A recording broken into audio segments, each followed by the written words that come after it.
The unit we present is about dialogic training for teachers and on how to learn to discuss scientific evidence. As we know, learning communities are based on the proposals that result from in-depth studies by the international scientific community. The international scientific community is not formed by the people from the popular press, TV, Google or talk shows. Neither are they people who offer a personal opinion.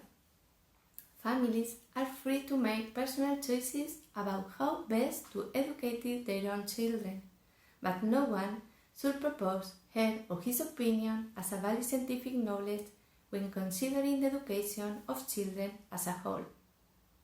Nowadays, there is an international consensus of the effect of quality teacher training on children's education.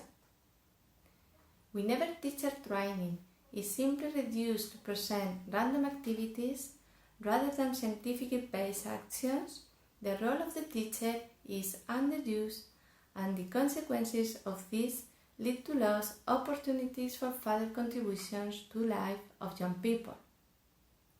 With the dream of transformation this situation, the learning communities introduced dialogic training for teachers.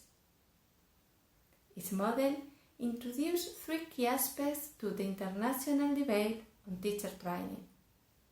First of all, teacher training aims to improve children and their communities. This is its essential mission. Therefore, teacher training resources are destined to make schools and children's lives better every time. Secondly, dialogic teacher education promotes moving from assumptions in education to those actions evidenced by the improvement of results. This training contributes to the promotion of teachers by enabling them to base their pedagogy decisions on theoretical and scientific criteria. So, it allows teachers to be critical and to learn to discuss scientific evidence about their educational practices.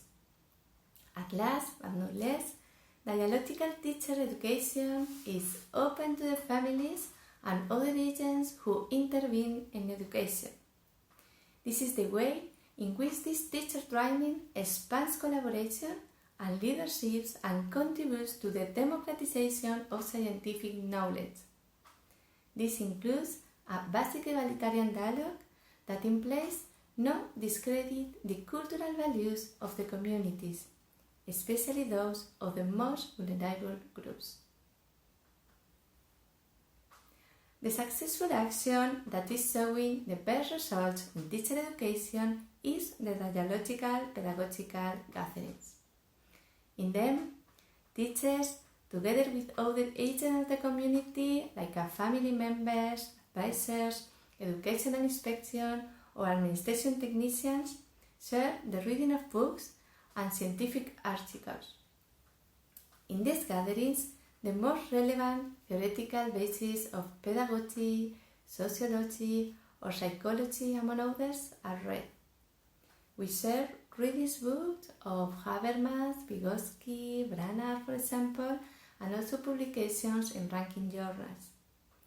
These gatherings are also known as book in hand seminars to avoid a common practice in education that involves the discussion about topics that have not even been read. Through the short reading, dialogical pedagogical gatherings allow the access to these advances and put them at the service of educational communities.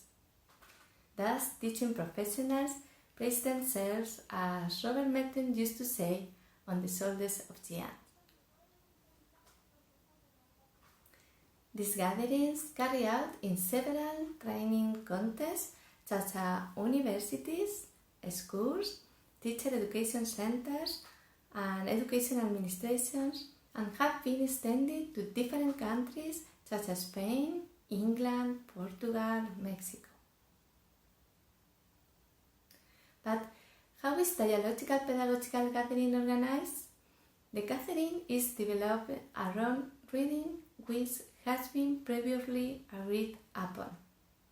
During the gathering, each person chooses a paragraph and shares it with the group, indicating the page number and the reason for the choice.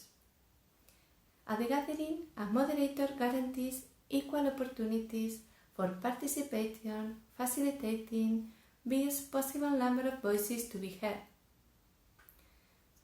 Through the chain of dialogues generated and without losing sight of the text, a dialogic construction of knowledge is produced.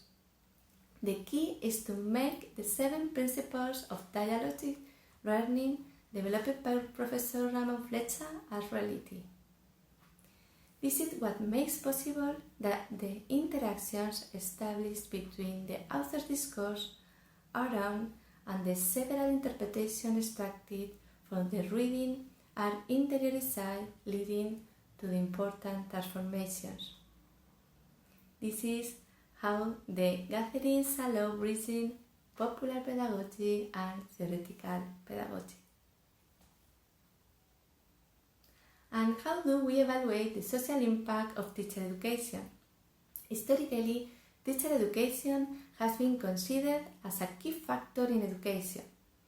Its interest has reverted in an increase of studies of evaluating teacher education not only through satisfaction surveys but through evidence of students' results improving and from social transformations in the communities. Personal training assessment in learning communities must be based on the impact of the improvement of all kinds of results: academic, coexistence, well-being. When we only assess teacher training by the satisfaction level of participants, it ends up focusing on what group dynamics was most fun. So it will be important to implement in the questionnaires questions related to the resource improvement of children and their communities. I would like to finish with another essential aspect in teacher training: coherence between what we say and what we do. Values such as respect, solidarity, freedom, equality are not learned in a class on values, but throughout the day in all areas and at every school's context. It will be even better to continue the practices of these values in community life and put them into practices daily. This is the best form of education regarding values that professionals can provide in their key role as teachers. The dialogical pedagogical gatherings are a space that teachers can live these values, a key space in their personal transformation. We need excited teachers who love their work to ensure the education has an effect on improving all children's lives.